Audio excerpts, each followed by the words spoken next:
লোকটা রাস্তায় বেরোতে পারে না, সেই ভোরে মাঠে যায় আর সন্ধ্যা করে বাড়ি আসে।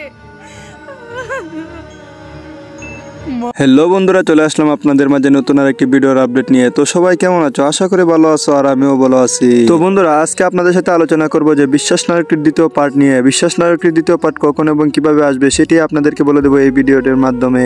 তো বন্ধুরা, সেটি দেখার জন্য আমার পুরো ভিডিওটি একটানা স্কিপ না করে দেখতেই থাকুন। আপনারা পুরো ভিডিওটি দেখলেই জানতে পারবেন যে বিশ্বাস নায়কটির দ্বিতীয় পর্ব কখন এবং কিভাবে আসবে। তো আর দেরি না করে যারা আমার চ্যানেলে নতুন তারা অবশ্যই আমার চ্যানেলটি সাবস্ক্রাইব করে রাখুন, কারণ আমরা এই দর্শকদের জন্য সবচেয়ে দ্রুত এবং নির্ভুল আপডেট দেওয়ার চেষ্টা করে থাকি। তো বন্ধুরা, আমরা বিশ্বাস নায়কটির প্রথম পার্টে দেখেছিলাম যে রিয়াজ একটি মেয়েকে গুন্ডাদের হাত থেকে বাঁচিয়েছিল, কিন্তু গুন্ডারা ছিল প্রভাবশালী লোক। তারা উল্টো রিয়াজকে পাশিয়ে দিল। তারা বলল রিয়াজ নাকি মেয়েটিকে নিয়ে রাস্তায় ঘোরাফেরা করতেছিল। তখন শ্রাবণী ও রিয়াজকে ভুল বুঝলো, বলল চি তুমি এত নিচে নামতে পারলে, তোমার সাথে আর কোনো সম্পর্ক নাই। তারপর পুলিশ এসে রিয়াজকে ধরে থানায় নিয়ে যায়, কিন্তু থানার যে বড় কর্মকর্তা ছিল সেই মেয়েটিকে রিয়াজ বাঁচিয়েছিল গুন্ডাদের হাত থেকে। তখন পুলিশ কর্মকর্তা রিয়াজকে দেখতে পেয়ে অবাক হয়ে যায়, বলে তুমি এখানে কেন?